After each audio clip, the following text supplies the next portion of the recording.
ছেলের আবদারে প্রথমবারের মতো কাঁচাগোল্লা বানিয়েছি আমি। এই কাঁচাগোল্লাটা আমি কিভাবে বানিয়েছি আজকেই সেই রেসিপিটা আপনাদের সাথে শেয়ার করব। হোপফুলি ভিডিওটি আপনাদের খুবই ভালো লাগবে। আসসালামু আলাইকুম এভরিওয়ান, কি অবস্থা সবার? আই হোপ সবাই ভালো আছেন, আমিও আলহামদুলিল্লাহ ভালো আছি। ফার্স্টেই বলে নিই, এই কাঁচাগোল্লাটা আমি প্রথমবারের মতোই বানিয়েছি।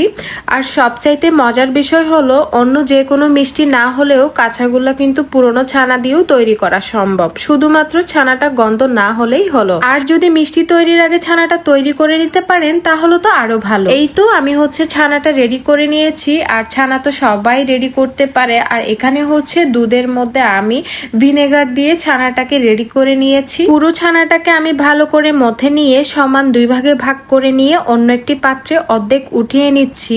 এবার এই অর্ধেক ছানাটাকে প্রসেস করে নেওয়ার পালা। 1/3 কাপের মতো চিনি দিয়েছি। চিনিটা নিজের স্বাদ মতো দিয়ে নেওয়াই ভালো, তবে কাঁচাগোল্লা সাধারণত মিষ্টির পরিমাণ একটু কম হয়ে থাকে। আর যেহেতু আঠালো করার জন্য পরবর্তীতে আমি কনডেন্স মিল্ক ব্যবহার করব, তাই চিনির পরিমাণটা এখন বুঝে দেওয়াই ভালো। চুলায় একটা পাত্র বসিয়ে এবার চিনি মাখা ছানাগুলো নিয়ে চুলার হিটটা মিডিয়াম থেকেও বেশ লোতে রেখে ঠিক এইভাবে ডলে ডলে ছানাগুলোকে জাল করতে হবে একেবারে স্মুথ করার জন্য। আর কাঁচাগোল্লা তৈরির ক্ষেত্রে একটা বিষয় খেয়াল রাখবেন, নরম ছানা ব্যবহার করলে কাঁচাগোল্লাটা বেশি ভালো হয়।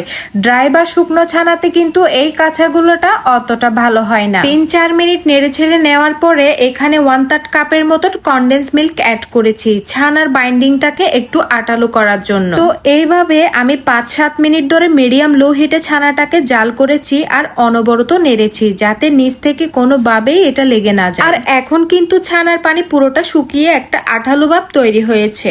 সঙ্গে সঙ্গে নামিয়ে আমি যে কাঁচা ছানাটা আলাদা করে রেখেছিলাম সেটার সাথে মিশিয়ে নিচ্ছি। আর এই ছানাটা কিন্তু এখনো বেশ গরম আছে। গরম থাকতে থাকতে কাঁচা ছানা আর জাল করে নেওয়া ছানা দুটোকে একসাথে মিশিয়ে দিতে হবে। কাঁচাগোল্লার নামকরণ কিন্তু এই কারণে, কারণ এই মিষ্টিতে কাঁচা ছানার একটা খুব ভালো ফ্লেভার পাওয়া যায়। এখন দুই ছানাটাকে এবার একসাথে খুব ভালো মতো হাত দিয়ে মথে নিতে হবে মসৃণ একটা ডো তৈরি করার জন্য।